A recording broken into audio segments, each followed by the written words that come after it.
We need history more than money. Ladies and gentlemen, we need leaders who are more interested in people than in private ambition. If you're going to transform something, you have to engage it. You cannot change what you avoid. Welcome to Leading Edge Leadership with Dr. Myles Munroe. Discover the leader in you and others.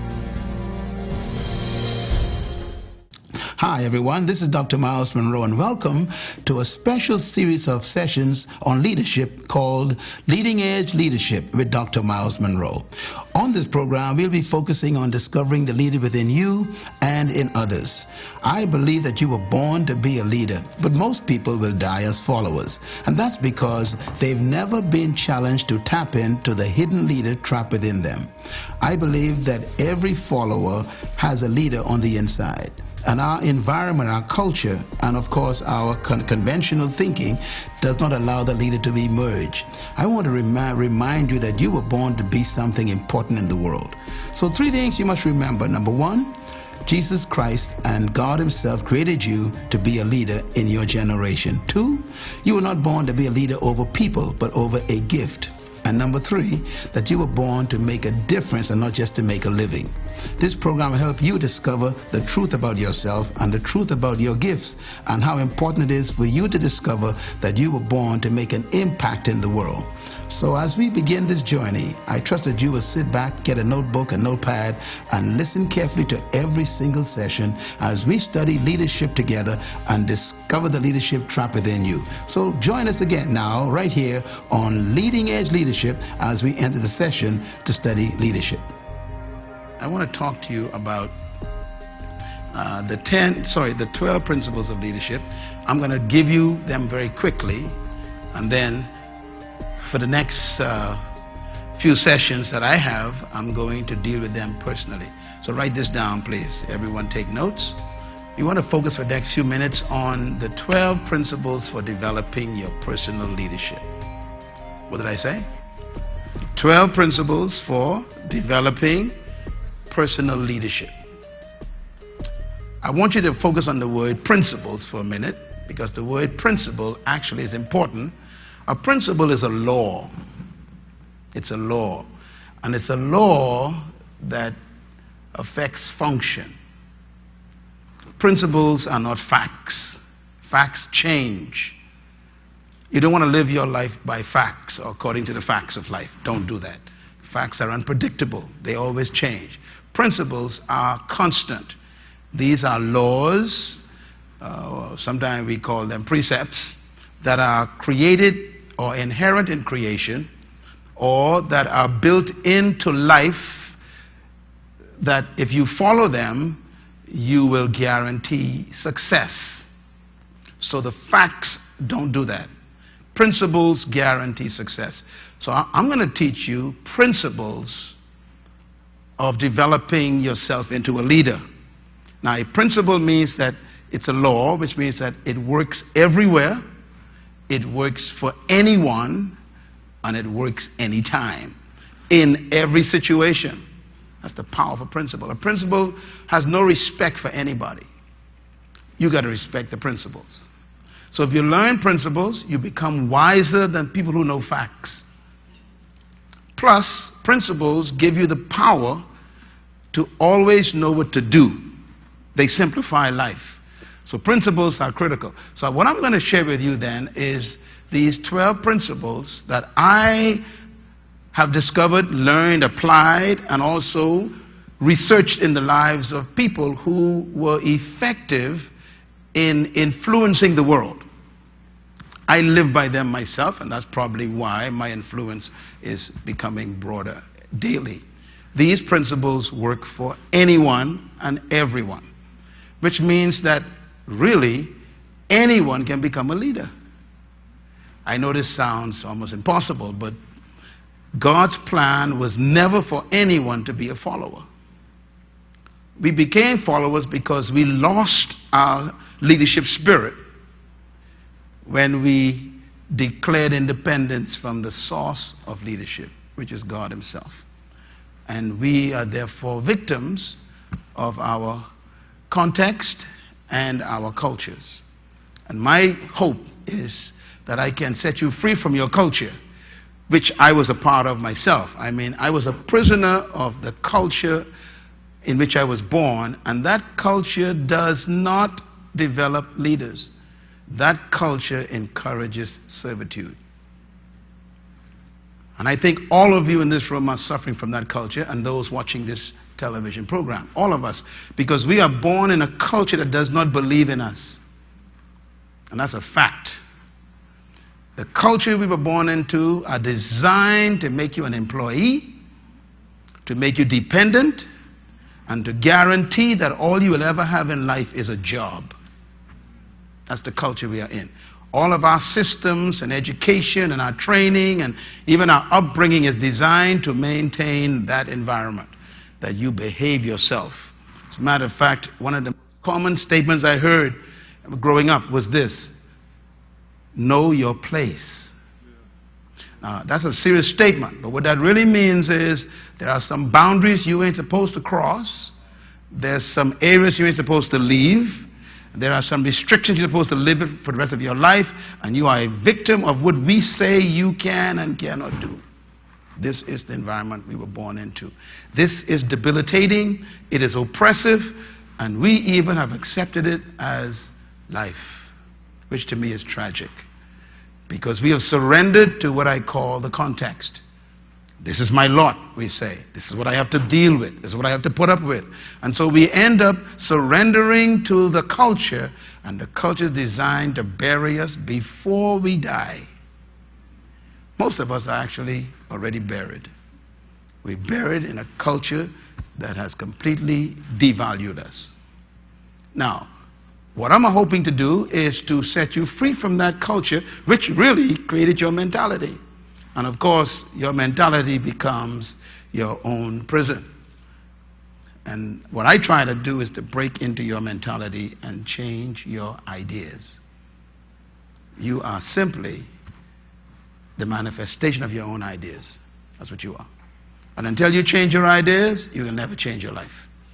So what I do is I introduce, I don't want to use the term new ideas, I introduce the original ideas that you lost back to you.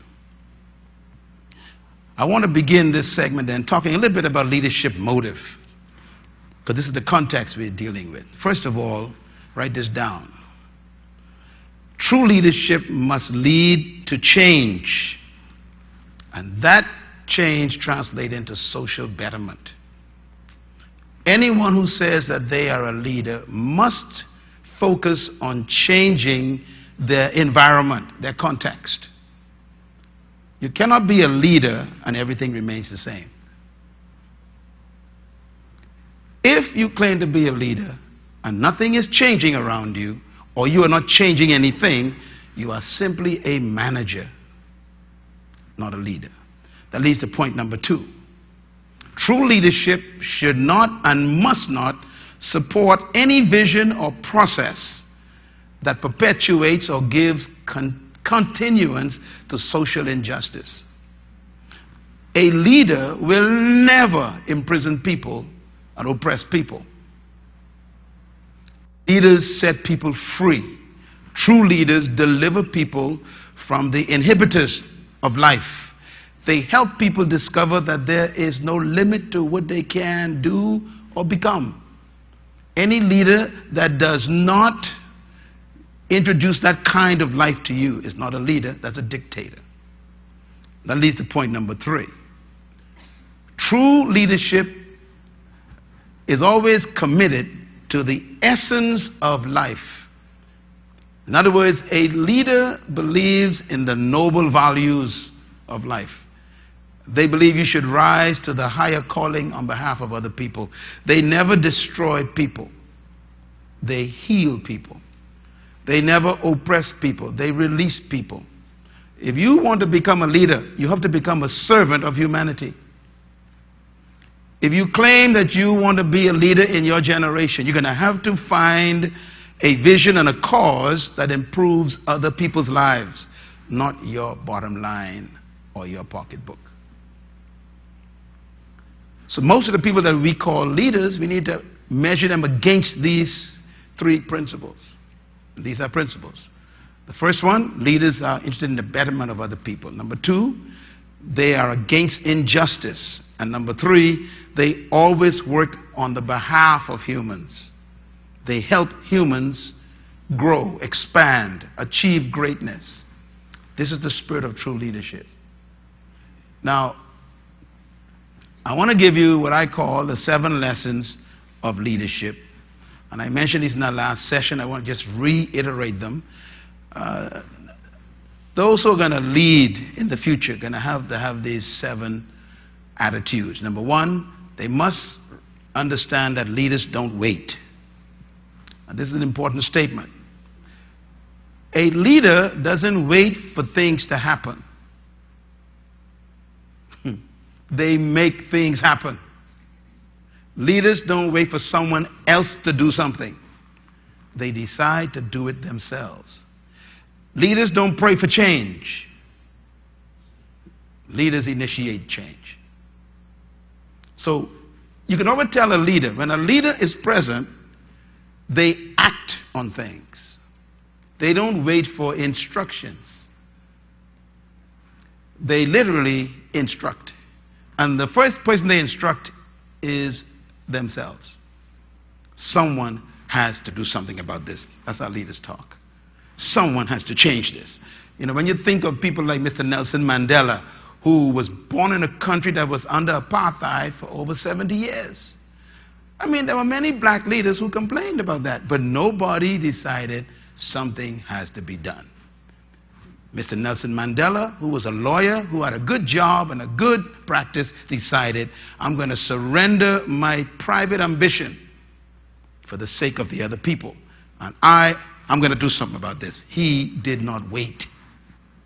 And every other leader you think about that you are respectful of probably is the same way, including people like Sir Lyndon Pinling and Nelson Mandela and Martin Luther King Jr. and Mother Teresa and Helen Keller. So many people in that category. They all have the same spirit. I'm not going to wait. Let's do something. My question is, what are you observing in your environment that you are complaining about and doing nothing about it? That means you are not a leader. You are a complainer. The second principle is leaders know character counts. Leaders are very careful to protect their character. And thirdly, leaders have their heads in the clouds. They have a big vision, but they also keep their feet on the ground. They're in touch with the compassion needed of the people who are not where they are. Leaders should always be ahead of people, but never out of sight. Can I say it again? Leaders must be ahead of the people. Don't be with the people. Got to be ahead of them. But you must not be out of sight. In other words, the people don't know where to go if they can't see you.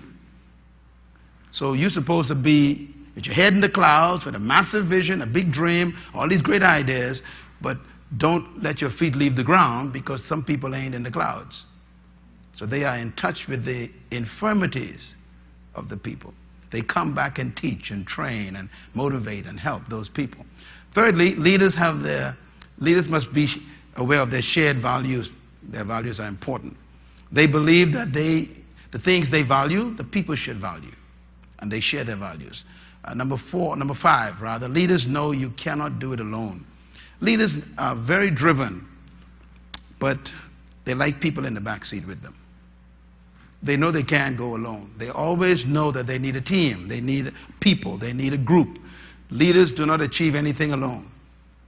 Dictators do. And number 6, leaders know the legacy you leave is the life you live. Leaders live by example.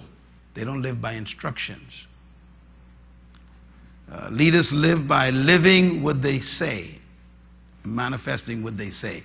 They don't give instruction, they live instructions. So a true leader actually demonstrates what they tell you to do. They live what they give you instruction on. And of course, number 7, leaders know that leadership is everyone's business, that everyone should be involved in leadership. A true leader is always driving other people to become more responsible, to become more independent, to become more of a thinker themselves.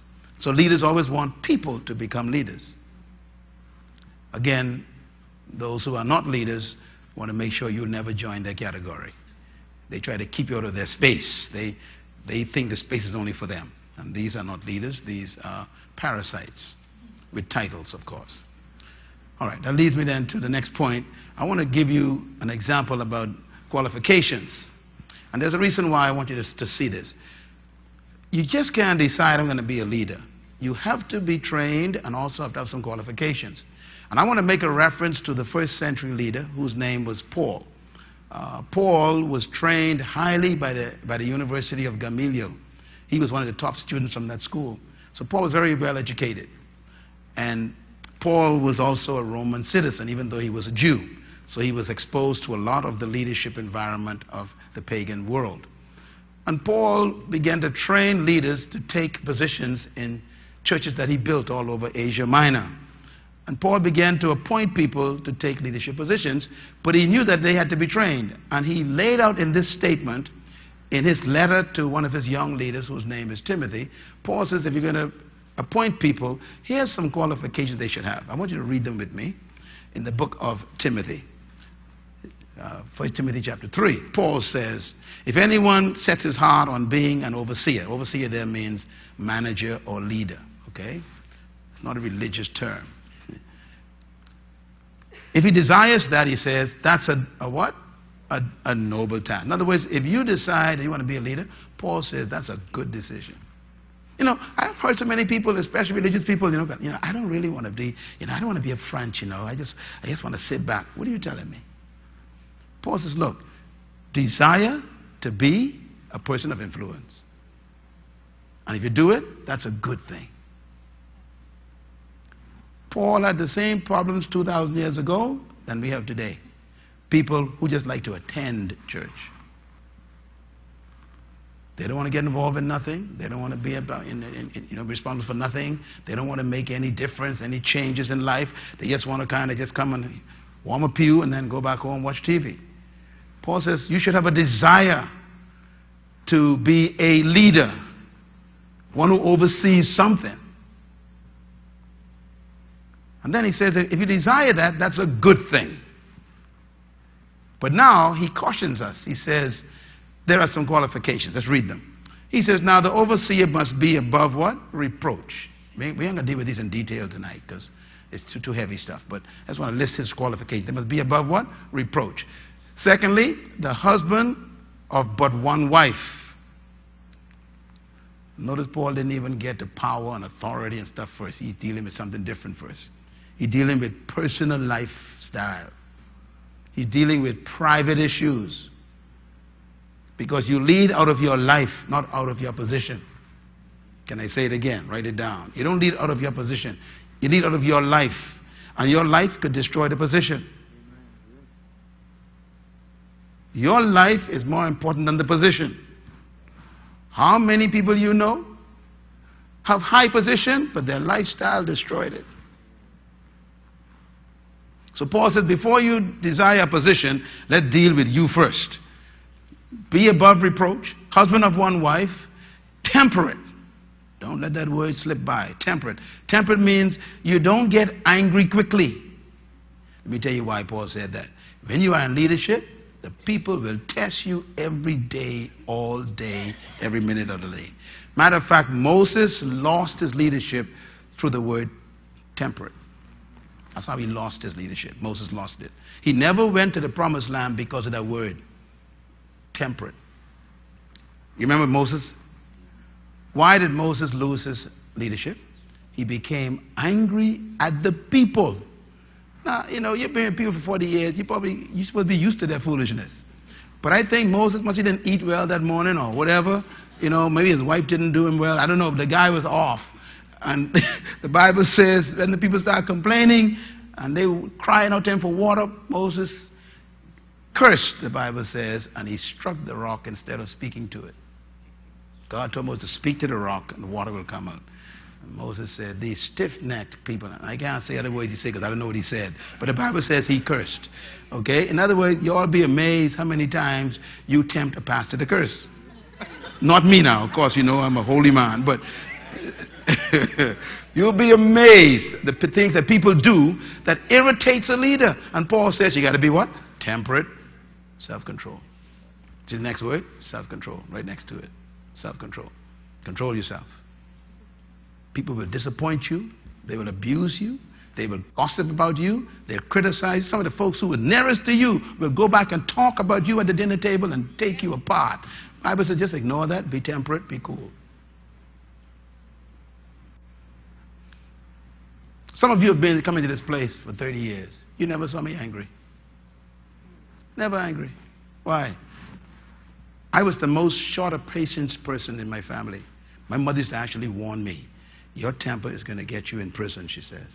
You need to get your temper under control. I was one of 11 children. I was the one, she said, who had the hottest temper. I used to get mad and strike out. And she sat me down one day. She says, if you don't get this under control, it will destroy you. And I heard my mother.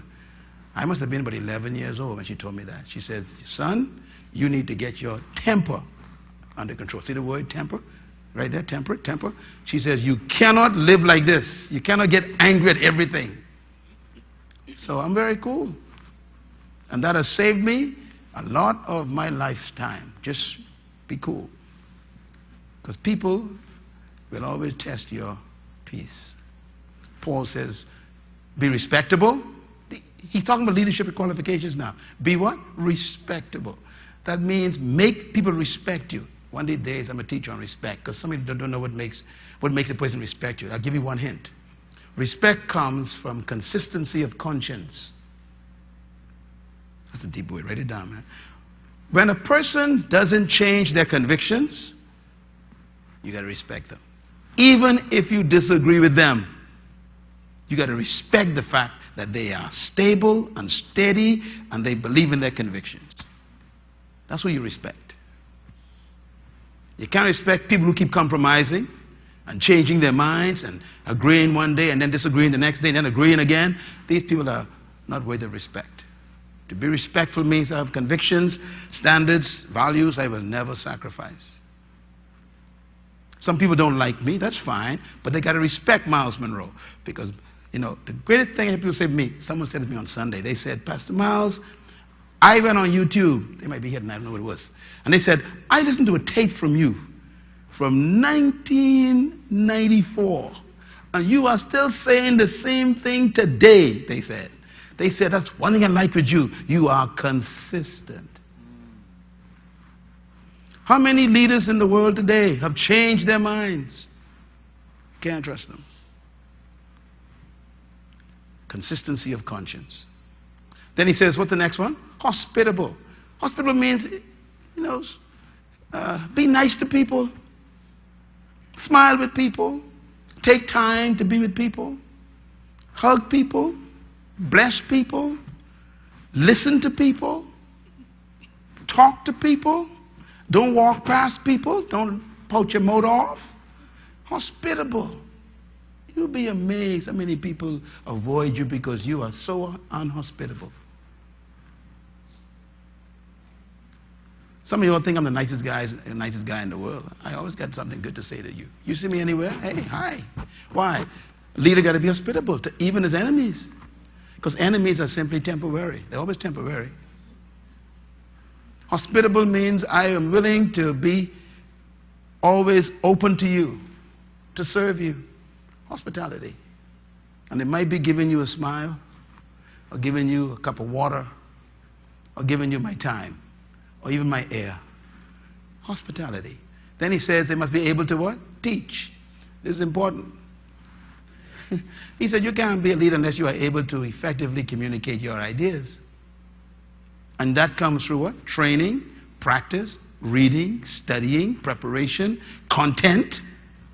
Coming to a session like this is very important for you. It makes you a better teacher. You're learning new ideas and you'll be able to explain them more effectively if you understand them yourself. You got to be able to teach. The next one is not given to drunkenness. Paul says, look, if you're going to be a leader, you cannot be a victim of substances. By the way, please put in that sentence, drunkenness, getting high, sniffing, shooting up, Whatever affects your mental state is considered drunkenness. So don't let anyone tell you that marijuana ain't in the Bible and cocaine ain't in the Bible and bitches ain't in the Bible. And that's foolishness. It's there. That includes sniffing glue. Whatever affects your mental stability is drunkenness. He says you must not be given to drunkenness. A leader must never be disoriented.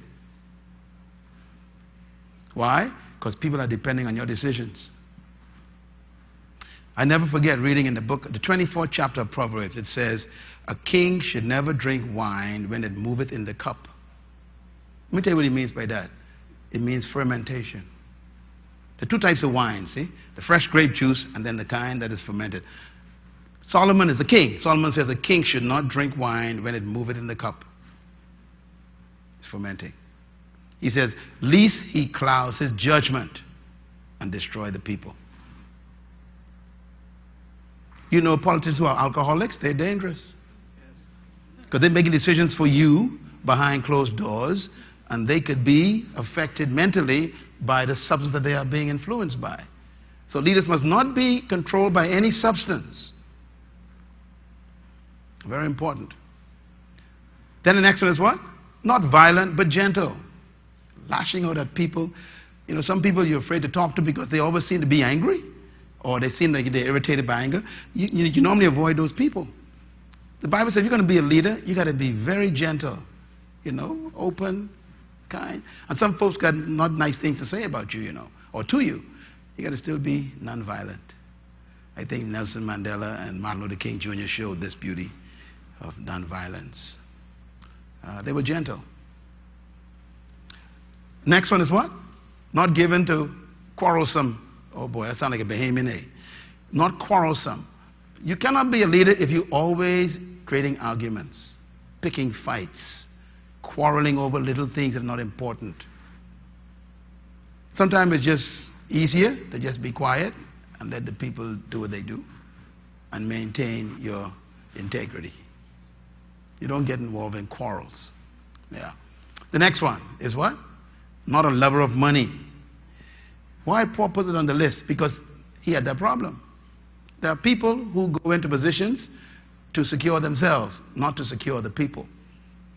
They go into positions so that they can become rich, not to enrich the people. Paul says you should never be motivated by money if you're going to be a leader, because you will sacrifice the people for money and also sell your integrity for it. The next one, he says, it must be one who manages his own family well and see that his children obey him or her with proper respect. You know, my life, I have to live my life a certain way for you all to respect me.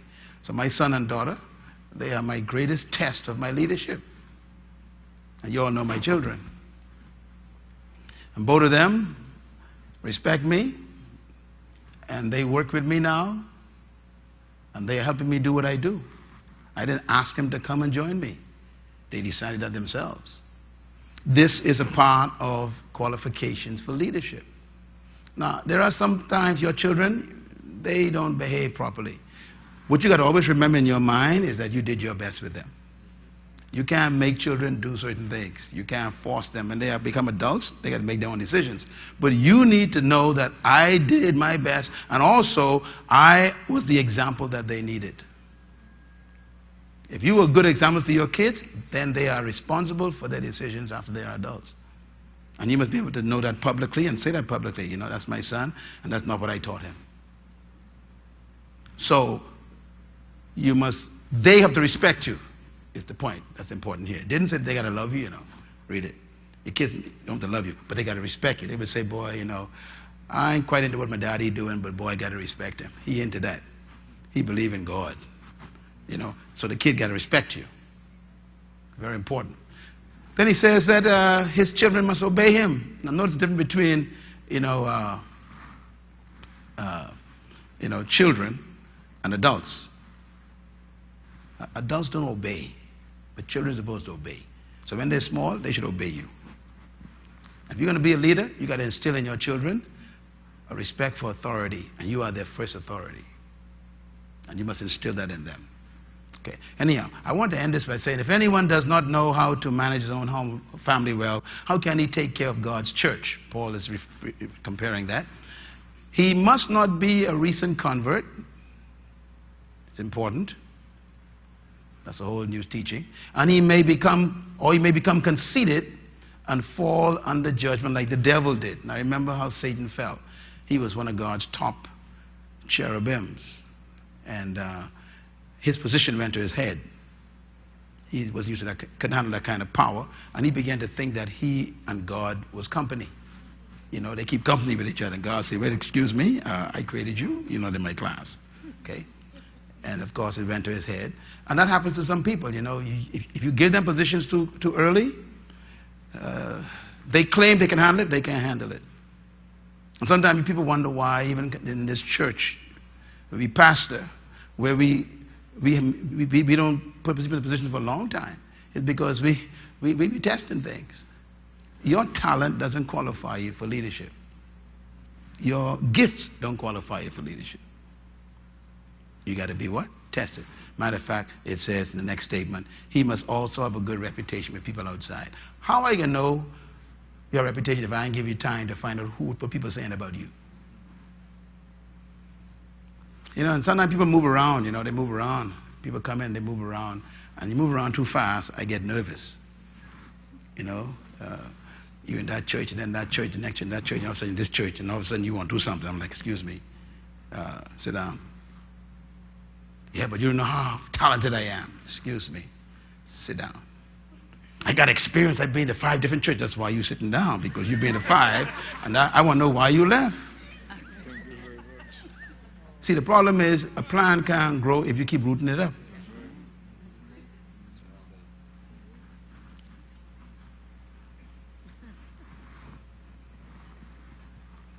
When we appoint people, we don't hardly miss. A couple of times you miss. Jesus missed. He missed one. But you know, Jesus was cool. Jesus says, I know one of y'all is a betrayer wrong. You know, in other words, keep your enemies close so you know where they are all the time. And, you know, that's some ideas there. But Paul, look at Paul's statement. Now, let me just summarize Paul's qualifications for you real quick. Number 1, he dealt with 4 qualifications. Matter of fact, 5. He dealt with, first, spiritual qualifications.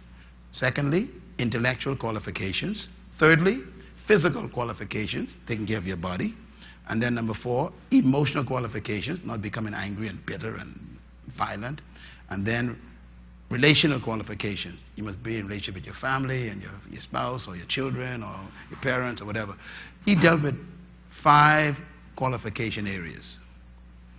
If you want to become an effective leader, you got to look at this list and start working on this list. I got an email from someone recently. They might be watching. I don't know, maybe watching now. But they said, I had to leave my church because I finally realized that the pastor's wife don't come to the church anymore. Oh, that's serious. That's very often. That happens fairly often. You'll be amazed. In other words, the person realized that not even the wife believing what the pastor is preaching. She goes to another church. Why should I stay?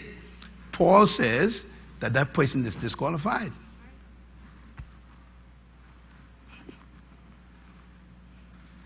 If your own family don't believe what you're saying, why should I? They grew up with you.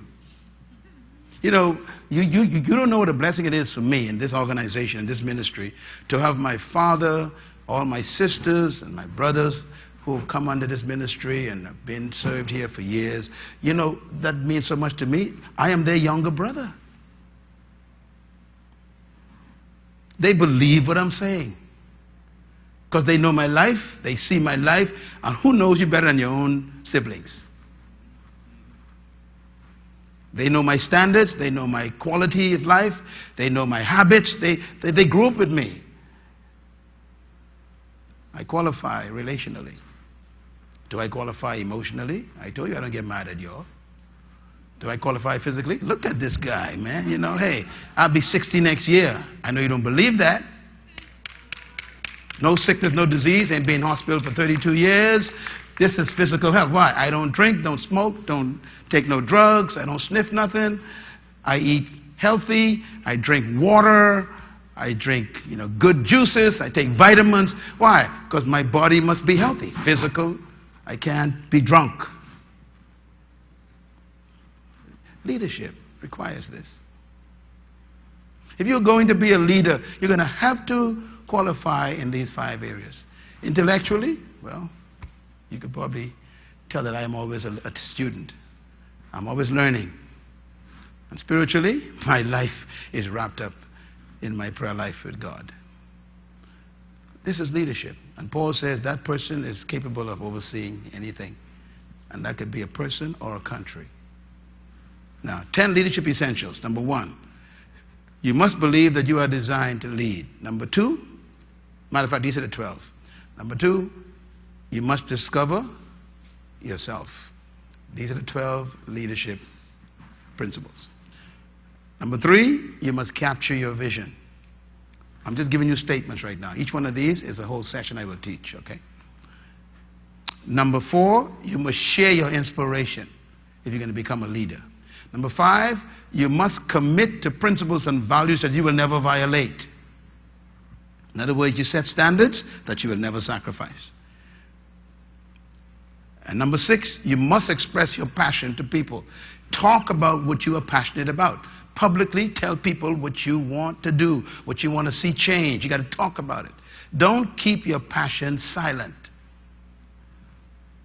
Leaders actually talk about what makes them angry. They express their passion. Number 7, leaders empower other people. They don't pursue power, they pursue empowering other people. And number 8, leaders discipline themselves to protect their purpose. Purpose is your reason for living. Leaders live a life of discipline to protect that. In other words, they don't want to cancel their assignment by bad decisions that they make about their lives. They protect their lives by protecting their purpose. They discipline themselves. And number 9, leaders coordinate their resources effectively. They know how to handle material and money and equipment and buildings and time. And all these are resources. Leaders coordinate resources. Number 10, leaders manage their priorities. If you're going to become a leader, you've got to develop your priorities now. Priorities are important because they protect you from other people interfering in your lives. Without priorities, you will end up living other people's priorities. If you don't establish what's important to you, I'll give you some things that are important to me. So you got to know your priorities, you must establish them, and then you must protect them. Manage your life according to them. And then number 11, you must mentor someone greater than yourself. A leader will always live their lives through their successor. They produce people. They don't just produce buildings. They develop people. They don't just develop programs. Leaders leave the world people. They don't leave them some monument. They leave the world people. And I always think of Jesus Christ as such an amazing experience because Jesus never built a building, never established a program. He simply built people. And he left us these people, and these people changed the world. My question, who are you mentoring right now to take your place? In whatever you're doing, have you identified a few people that you are going to pour your life into and you're going to turn things over to and you're going to allow them to test their skills through your privilege? This is leadership. And number 12, leaders must understand management. Leaders must understand that they have to manage even though they are not managers. Let me explain what I mean by that. All leaders are managers before they are leaders. But a leader is aware that management is only a small part of what he does. He must understand management. Management has more to do with delegation, delegating responsibility to other people. Leaders share power. They allow people to have value around them by giving them responsibility. That's what management is about. So these are the 12 principles essential to leadership development. I will teach each one of these separately. You'll be amazed that each one of them is a book in itself. Like number one, to me, is a book. So much to learn about just your design for leadership. And we will deal with that in the coming months, weeks rather. I just want to give you a little bonus here tonight. I want to give you 12 principles of leadership that I have distilled in my books. Number one, purpose. I'm going to give you a little statement next to them. Write them down. To become a leader, you must discover your purpose. Purpose is discovering your sense of destiny. You become aware that you were not born just to make a living and breathe oxygen. You discover that you were born to give life something else. You were born to do something for humanity. Number two, vision. A leader must have a perception of the future that is respectable and noble. They see a future that's better than the present, and they're willing to go to it at any cost. Number three, passion. All leaders must have a commitment beyond their own safety. They must be willing to handle the tests, the opposition, the criticism because of their passion. Passion is the only thing that can stand up against opposition. And passion is a desire that is stronger than the threat of death. A person who has passion, you can't threaten them because it's too late. And this is why I define passion as not finding something to live for, but finding something to die for. If you find something that's worth dying for, you've discovered your passion. And that could even be a business idea. You know, you have a business idea, you believe in it so much that you actually would refinance your house to go into this idea. That's a passion. Life normally eventually pay that person off. Life will watch you to see how far you will go for your passion. Then life will pay you off. Number four, convictions. Very important one. Leaders must have a deep belief in their rightness. Now what I mean by that is leaders must believe in what they believe is right. And they must never have it for sale. Conviction means I believe in something so deeply that you will not be able to buy me to give it up. This is lacking in leadership all over the world. Very few leaders I see on the horizon have conviction. Matter of fact, I'm nervous. I look at some of the religious leaders, I see some of the political leaders, some of the corporate leaders, and these leaders, they don't have any conviction. No conviction, and this is dangerous. And today, the pressures of life, you know what they call current affairs? This term current affairs is very dangerous lately. There's a current in our affairs. And if you can't swim with your convictions, you can float down with the current. And so far, a whole lot of folks just floating. The minute you float, you are not a leader. Leaders do not follow the crowd. What makes a person a leader is the fact that they oppose the convention. The conventional things. That's what leaders are made out of. People who defy the context. Who say to life, this is not right. And I am not going with this. The pressures that the people are feeling today in leadership is exposing their lack of leadership. Because they have no conviction. I can hardly find a leader in the world right now. Very few, and you know, I think I travel a little bit, and I meet them. And you could see, even in my own country, I'm trying to identify, okay, who has conviction? Conviction. The opposite of conviction, write it down, is compromise.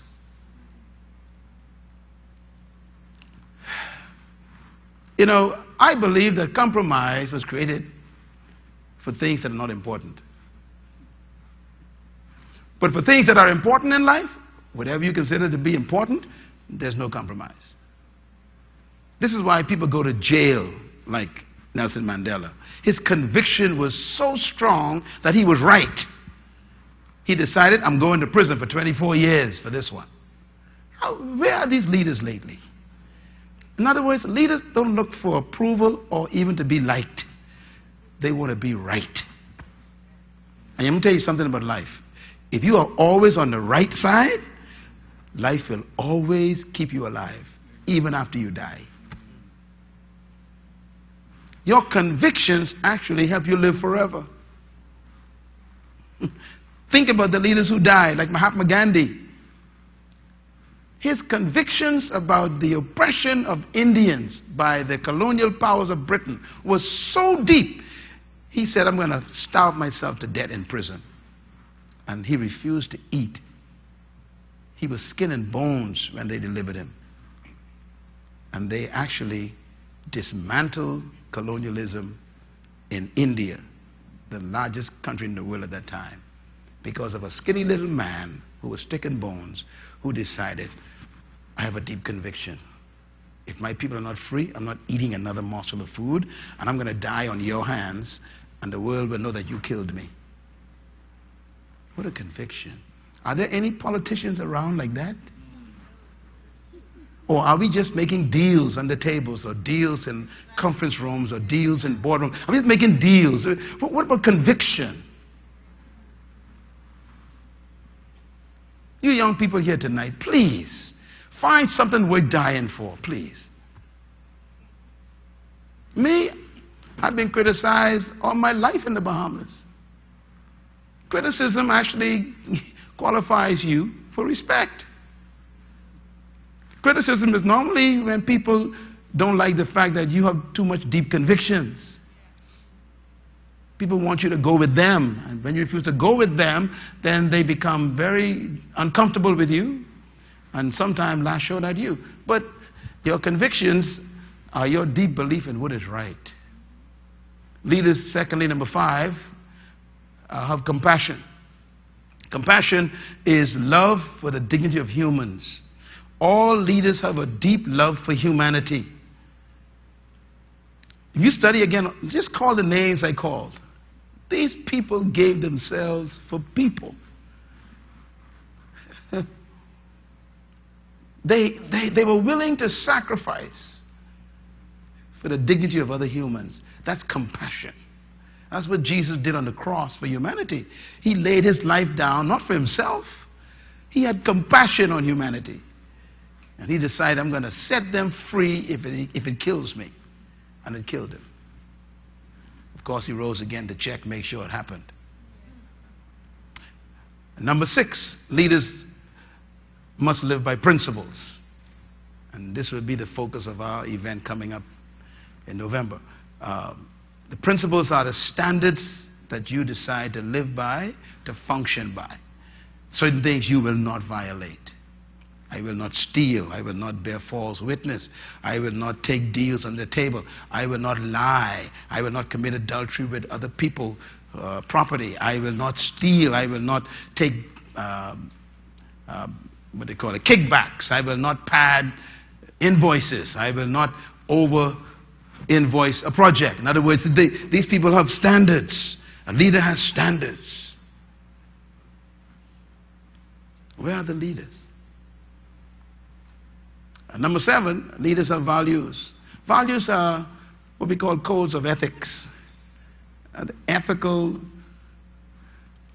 it's like a personal contract with yourself about what is important to you. Code of ethic. Number 8, leaders must have a clear plan. Always a clear plan. Always be a planner. A leader got to have a plan all the time. Have a plan that they're working on in their lives. Their life is planned. This is important because leaders are not people who are looking for a current to take them somewhere. They already got their GSP all worked out. They got the destination clocked in. They put the coordinates in their lives into life. They know exactly where they're going. They, how they say it in aviation, they got their flight plan already logged in. So when the hurricanes come and the storms come and the lightning flashes and the thunder comes and the rain comes, they know that's okay. I'm going to bump around a little bit, but I got my coordinates in. They have a plan. Leaders are not afraid of setbacks and side tracks.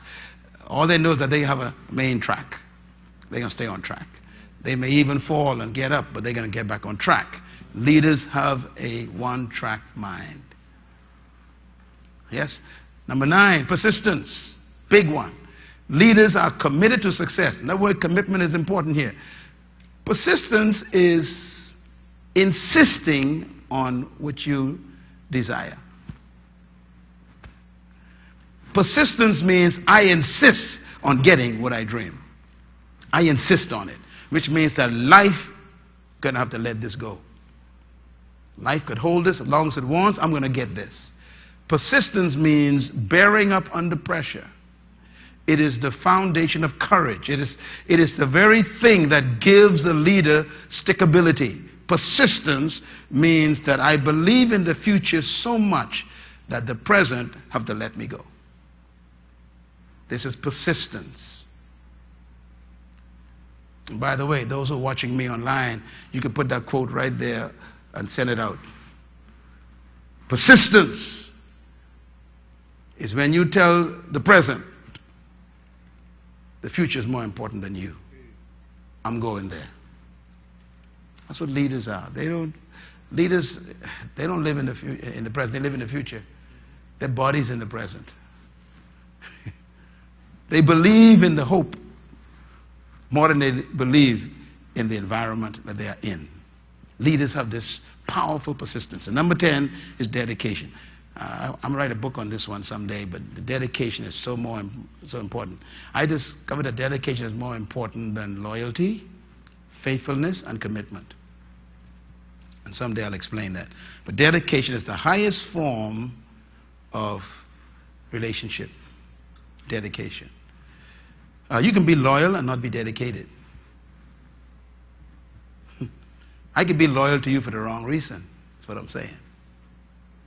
In other words, I could show up every single day, loyal to you. Why? Because I want your job. There you and love. Faithfulness is also not as important as dedication. You can be faithful to something for the wrong reason. That's why marriages don't work. Marriages don't work because people marry people who are faithful and committed and loyal. Let me tell you something. Your marriage is not safe if the person who loves you is committed. Because they can be committed to you, come home every day, but still got a sweetheart. So they are committed to coming home every night. But where they been before that is the question. See, so the commitment doesn't mean that you're safe. And the loyalty, they can be coming home every day. They come home every day. That's loyal. I got a loyal husband, loyal wife. They always come home. Yeah, but where they been on the way there? So the loyalty doesn't mean that you are safe either. Am I coming home? See, dedication is a different story.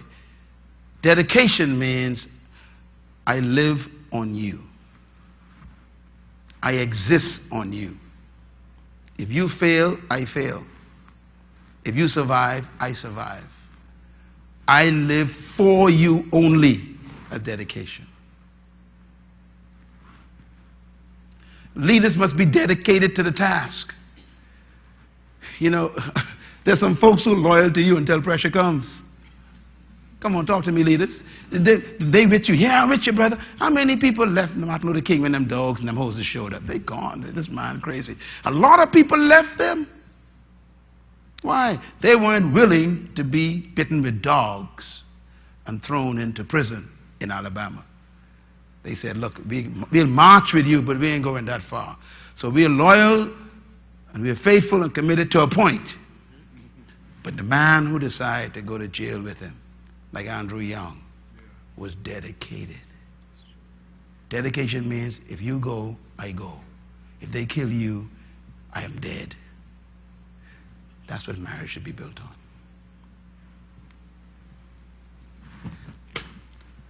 How dedicated are you to your vision? Are you willing to take all the criticism, all the abuse?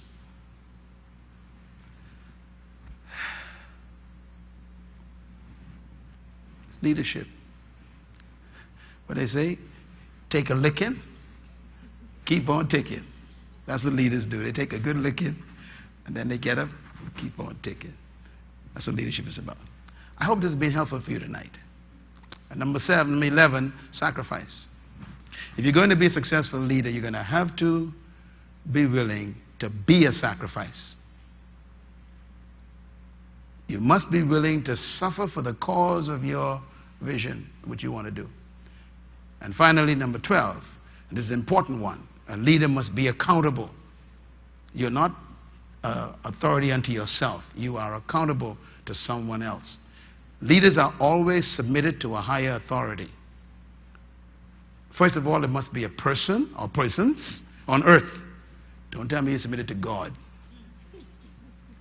Leaders have a human accountability. There are people that they look to for covering and to be accountable to. Never trust a person who is not accountable to someone else. Never trust a person who cannot be rebuked by someone else. Never trust a person who cannot be corrected by someone else.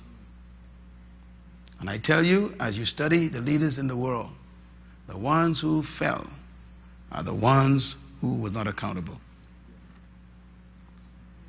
And you study them, you'll find that that's true. That last one is important. There must be someone who can correct, rebuke, instruct, and fire the leader. Everyone needs a covering. There are people in my life, you all know them, I'm accountable to them. And they have a right to call anyone in this church and ask you how I'm doing. They can call my wife and ask her, how's your husband doing? They can call my son and daughter any day and say, tell me, how's your father doing? What's he doing? That's accountability. Don't you ever take the spirit that says the buck stops with me. Of course, the final point is you are accountable to God. If we don't get you, God gonna get you. There are many people who died without human accountability, and they can stand before the throne of God, and God gonna say, how did you do? What did you do? He will be the ultimate source of authority. So we live with an awareness that we got to give two accounts: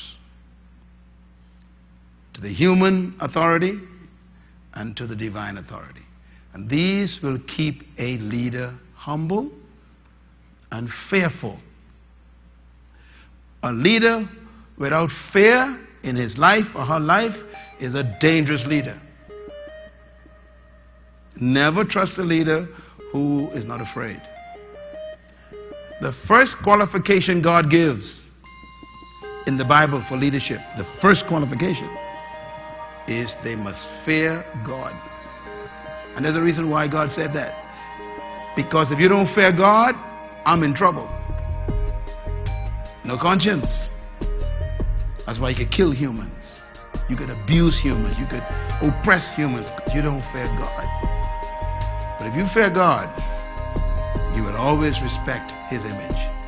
And friends, our time is up. Thank you so much for joining us. This is Dr. Myles Munroe on Leading Edge Leadership with Dr. Munroe, where we discover the leadership within you and also the leadership in others. I trust that you were inspired today and motivated to begin to believe that you can achieve greatness. You were born to be a leader, but you must not die a follower. And I am convinced that every human being was born with a gift that's not supposed to just make a living, but to make a difference. So I trust that you will continue to tune in on every segment. Remember, these programs are designed to develop leadership in you and in others around you. Until next time, thanks for joining us. And remember, of course, that you can get a copy of this session on CD or DVD or MP3. And you can also get our books that are available for you in every segment. Each book was written to help you discover your leadership potential. The first book I want to recommend is called The Power of Vision. The second book is called The Spirit of Leadership. The third book is called Becoming a Leader. Anyone can do it. And the fourth book is one of my most important books, The Burden of Freedom. You can get all of these books in your hand to study and to read, or you can get the CDs and DVDs of every session to begin to motivate and cultivate your hidden leadership potential. Thanks again for joining us on Leading Edge Leadership. See you here, right here, next time as we discover the leader in you. This program is made possible by the partners and friends of Myles Munroe International.